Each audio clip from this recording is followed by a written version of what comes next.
Assalamualaikum warahmatullahi wabarakatuh. Apa kabar? Semoga kalian selalu sehat dan berada dalam keberkahan Allah Subhanahu wa Ta'ala.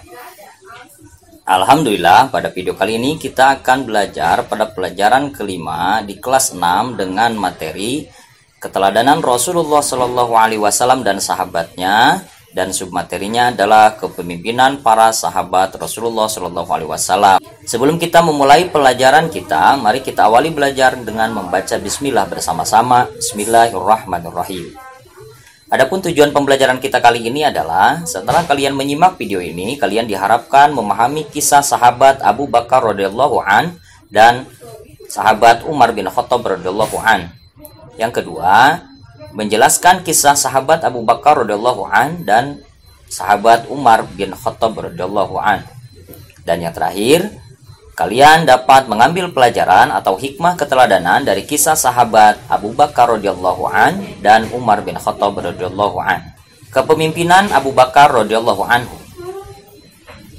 Anak-anak sekalian, Abu Bakar adalah khalifah pertama setelah Nabi Muhammad SAW wafat. Beliau dilahirkan pada tahun yang sama dengan Rasulullah SAW, yaitu pada tahun 571 Masehi. Nama lengkap beliau adalah Abdullah bin Abi Quhafah At-Taimi. Gelar Abu Bakar diberikan oleh Nabi Muhammad SAW karena ia adalah paling cepat masuk Islam. Sedangkan gelar As-Siddiq diberikan karena ia selalu membenarkan Nabi Muhammad SAW dalam berbagai peristiwa, terutama membenarkan peristiwa Isra dan Mi'raj. Abu Bakar memimpin dari tahun 632 Masehi sampai dengan 634 Masehi. Abu Bakar senantiasa meneladani perilaku Nabi Muhammad SAW. Dalam menentukan keputusan, beliau selalu mengajak para sahabatnya untuk bermusyawarah. Beliau sangat memperhatikan rakyatnya. Beliau selalu membantu rakyat yang kekurangan. Pernah suatu ketika datang kepadanya seorang wanita kampung bernama Unaisar berkata, "Hai Abu Bakar, apakah engkau masih dapat menolong kami memerah susu kambing seperti sebelum menjadi khalifah?" Abu Bakar menjawab, "Insya Allah aku akan tetap bersedia menolong kamu." Meskipun Abu Bakar sudah menjadi pemimpin negara, beliau tidak sombong dan masih mau memerah susu untuk rakyatnya di kampung. Untuk kesejahteraan rakyatnya, beliau mendirikan Baitul Mal, yaitu suatu lembaga yang mengurusi kas dan keuangan negara. Anak-anak sekalian, yang kedua adalah kepemimpinan Umar bin Khattab. Umar bin Khattab adalah khalifah kedua setelah Abu Bakar As-Siddiq. Umar bin Khattab mempunyai nama lengkap Umar bin Abdul Uzza. Umar bin Khattab menjadi khalifah sejak tahun 634 Masehi sampai dengan 644 Masehi. Beliau seorang yang pemberani, jujur, adil, tegas, bijaksana, dan bertanggung jawab terhadap rakyatnya. Beliau juga seorang pemimpin yang hidup sederhana dan suka bermusyawarah. Misalnya, suatu ketika Khalifah Umar bin Khattab menyuruh anaknya untuk mematikan lampu di dalam ruangan atau kantor khalifah, karena lampu itu dibiayai oleh negara, sedangkan kedatangan anaknya untuk keperluan pribadi keluarganya. Khalifah Umar bin Khattab tidak mau menggunakan fasilitas negara untuk kepentingan pribadi dan keluarganya, walaupun hanya sebatas cahaya lampu. Pada masa pemerintahannya, Umar bin Khattab dikenal sebagai pribadi yang sederhana dan bertanggung jawab.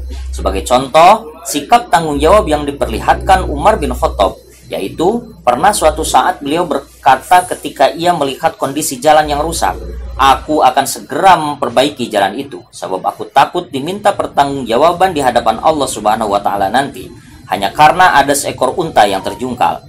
Masih banyak lagi perilaku teladan yang patut kita contoh dari pribadi Khalifah Umar bin Khattab. Biasa Khalifah Umar bin Khattab yang sampai saat ini kita rasakan adalah penetapan kalender Hijriah atau penetapan tanggal 1 Muharram sebagai tahun baru Hijriah. Nah, anak-anak sekalian, dari kedua kisah sahabat Rasulullah Shallallahu Alaihi Wasallam tersebut, maka kita dapat simpulkan bahwa terdapat beberapa hal yang perlu kita teladani. Di antaranya terutama dalam yang pertama, mereka selalu perhatian dan peduli terhadap rakyatnya. Walaupun mereka sebagai seorang pemimpin, mereka tidak gengsi untuk selalu membantu rakyatnya yang kesusahan.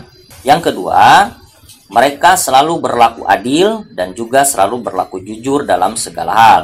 Dan yang ketiga, dalam menentukan keputusan, mereka selalu mengajak musyawarah, tidak memutuskan dengan keputusan pribadi mereka.